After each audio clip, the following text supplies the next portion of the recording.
रसखान का जन्म सन 1548 ईस्वी में माना जाता है। इनका मूल नाम सैयद इब्राहिम था और वे दिल्ली के आसपास के रहने वाले थे। यद्यपि कि वे इस्लाम धर्मावलंबी थे, तथापि कृष्ण भक्ति ने उन्हें ऐसा मुग्ध कर दिया कि गोस्वामी विट्ठल दास से दीक्षा लेकर के और वे ब्रजभूमि में जा बसे। सन 1628 के लगभग इनकी मृत्यु हुई। रसखान का शाब्दिक अर्थ होता है रस प्लस खान। रस का मतलब होता है आनंद, खान मतलब भंडार, यानी रसखान का शाब्दिक अर्थ हो गया आनंद का भंडार।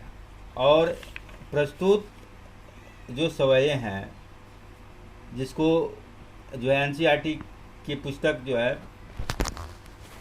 क्षितिज भाग 1 में जो है क्लास 9वीं के छात्रों के लिए यहाँ पे जो है दिया गया है।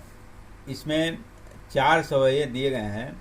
पहले सवये में कृष्ण और कृष्ण भूमि के प्रति कवि का अनन्य प्रेम और समर्पण भाव व्यक्त हुआ है। और मैं पहले सवये के बारे में जो है आपको मैं बताना चाहता हूँ। मानुष हो तो वही रस खान। अब मैं थोड़ा इसको गेय पद में आपको बताना चाहता हूँ। मानुष हो तो वही रस खान, बसों ब्रज गोकुल गाँव की ग्वारण। जो पशु हो तो कहाँ बस मेरो, चरो नित्यानंद की धेनु मझारण। पाहन हो तो वही गिरि को, जो कियो हरि छत्र पुरंदर धारण। जो खग हो तो बसेरो, करो मिली कालिंदी कुल कदम्ब की डारण।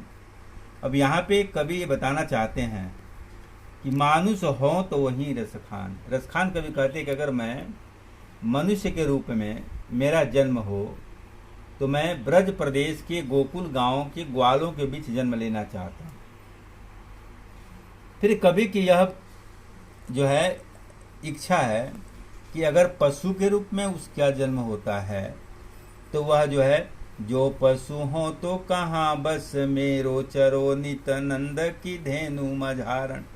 यानी जो नंद की मझारण मतलब बीच, यानी कवि की इच्छा है कि अगर वह पशु के रूप में उसका जन्म हो तो वह नंद की गायों के बीच जन्म लेना चाहता है। उसी तरह जो है जो तीसरी लाइन पहले सवैये की है, पाहन हो तो वहीं गिरी को, जो कियो हरि छत्र पुरंदर धारण। यानी अगर मैं पत्थर के रूप में मेरा जन्म होता है तो मैं उस गिरी मतलब पर्वत, उस पर्वत का पत्थर बनना चाहता हूँ जिसको हरि छत्र, हरि मतलब कृष्ण, छत्र माने छाता, जिस पर्वत को श्री कृष्ण ने छाते के रूप में पुरंदर, पुरंदर कहते हैं इंद्र का पर्यायवाची, इंद्र को कहा गया है। धारण मतलब धारण करना, यानी जिस पर्वत को श्री कृष्ण ने छाते के रूप में इंद्र से ब्रजवासियों की रक्षा के लिए उठाया था, मैं उस पर्वत का पत्थर बनना चाहता हूँ। अजो खग हो तो बसेरो, करो मिली कालिंदी कुल कदम्ब की डारण। और अगर मैं खग मतलब चिड़िया के रूप में अगर मेरा जन्म होता है ब्रज प्रदेश में गोकुल में, तो मैं कहाँ रहना चाहता हूँ? कालिंदी कुल कदम्ब की डारण। कालिंदी मतलब यमुना का पर्यायवाची कालिंदी है। कुल माने किनारा, कदम्ब का मतलब होता है कदम्ब का पेड़, और डारण मतलब डालियाँ, शाखाएं। यानी मैं अगर चिड़िया के रूप में मेरा जन्म होता है तो मैं यमुना के किनारे कदम्ब की डालों पर निवास करना चाहता हूँ, बसेरा करना चाहता हूँ, जहाँ पे श्री कृष्ण बांसुरी बजाया करते थे। कदम्ब के पेड़ पर बैठ कर के श्री कृष्ण जो है आपको बांसुरी का मधुर वादन करते थे। कवि जो है पक्षी के रूप में उसी वृक्ष पे बसेरा करना या निवास करना चाहता है। दूसरे सवये में रसखान ने जो है वह ब्रज प्रदेश के प्रति, कृष्ण जन्मभूमि के प्रति कवि का जो है हार्दिक इच्छा को व्यक्त किया। यहाँ पे कवि बताना चाहते हैं कि अगर मुझे तीनों लोकों का राज्य भी दे दिया जाए तो मैं जो है कृष्ण के लाठी और कंबल वाले रूप के बदले में तीनों लोकों का राज्य भी त्याग सकता हूँ। या लकुटी अरु कामरिया पर राजती हूँ पुर को तजी डारो। यानी लकुटी मने लाठी, अरु मने और, कामरिया मतलब कंबल, राज मतलब राज्य, तिहु मतलब तीन, पुर मतलब लोक। यानी यहाँ पे कवि ये बताना चाहते हैं कि श्री कृष्ण के लाठी और कंबल, हाथ में लाठी और कांधे पर कंबल लेकर के गायों को चराने के लिए जो है जब वो जाते हैं, और वो उस समय जो है श्री कृष्ण का जो रूप है, जो सौंदर्य कवि को मुग्ध करता है, उसके बदले में कवि कहते हैं कि राज तिहू पुर को तजी डारो, तीनों लोगों की राज्य को भी मैं त्याग सकता हूँ। डारना मतलब तजी मतलब त्याग सकता हूँ। आठ हूँ सीधी नवनिधि के सुख, नंद की गाई चराई बिसारो। 8 सिद्धि और 9 निधि से कवि को जो सुख की प्राप्ति होती है, कवि हमें ये बताना चाहते हैं कि 8 सिद्धियों और 9 निधियों से जो सुख प्राप्त होता है, जो वैभव प्राप्त होता है, नंद की गायों को चराने में कवि को जो सुख की प्राप्ति होती है, उसके बदले वह 8 सिद्धि और 9 निधि से प्राप्त सुख को भी त्याग सकता है। रस खान कबो इन आखी न सो, ब्रज के बन बाग तड़ाग निहारो।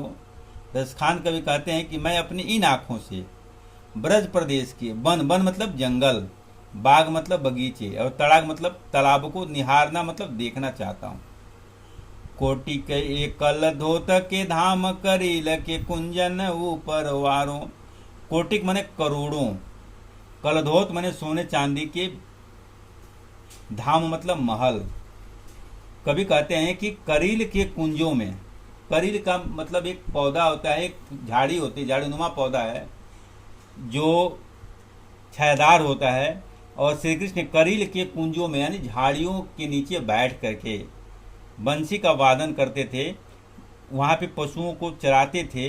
तो कभी कहते हैं कि अगर मुझे करोड़ों सोने चांदी के महल भी दे दिए जाएं, तो मैं करील के कुंजों में मुझे जिस सुख की प्राप्ति होती है, उसके बदले मैं करोड़ों सोने चांदी के महल से प्राप्त सुख भी त्याग सकता हूँ।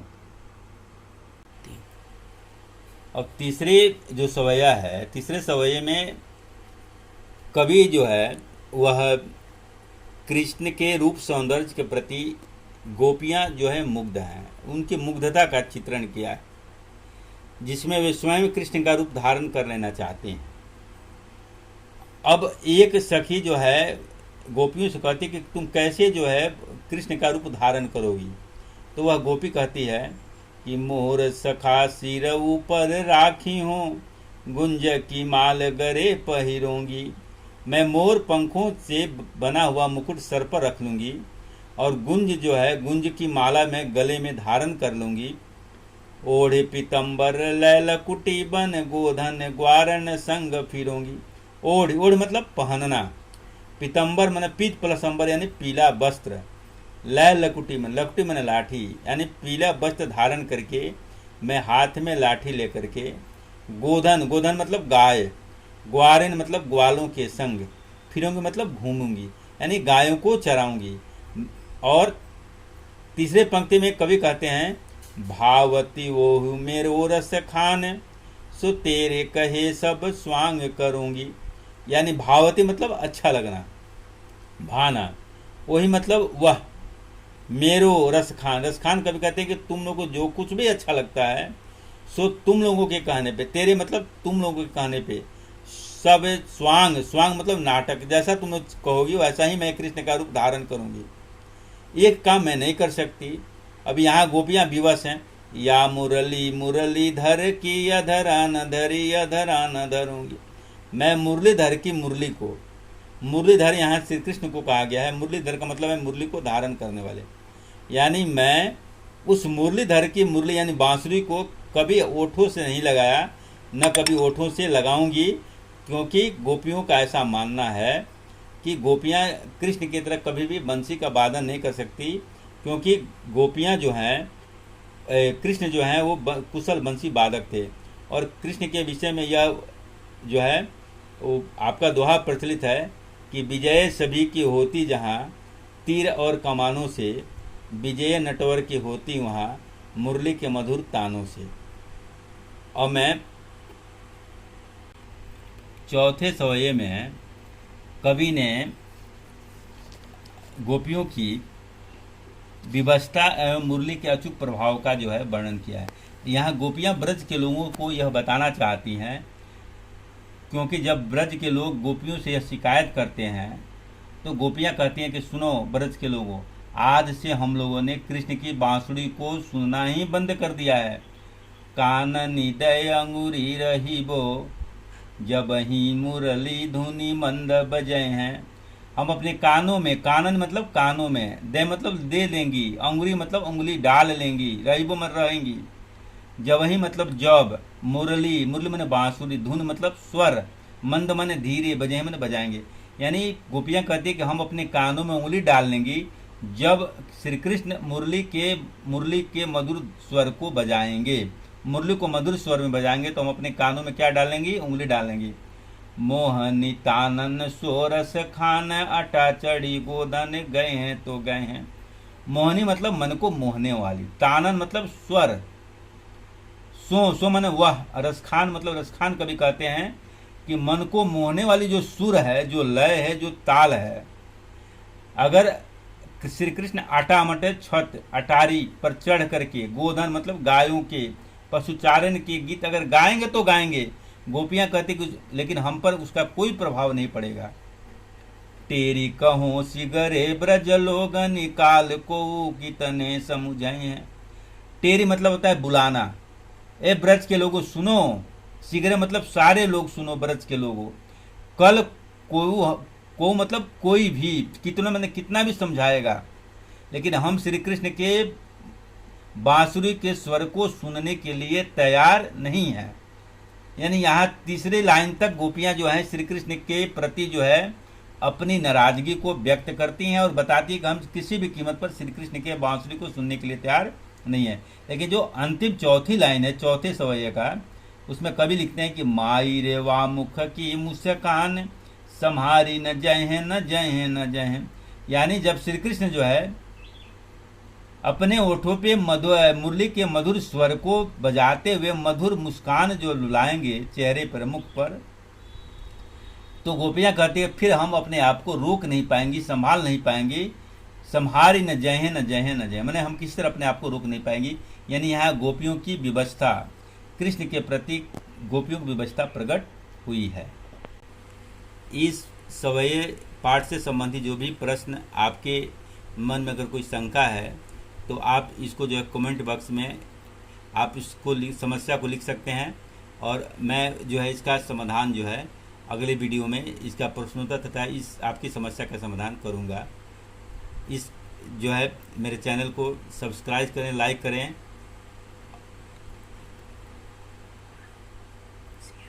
शेयर करें। धन्यवाद।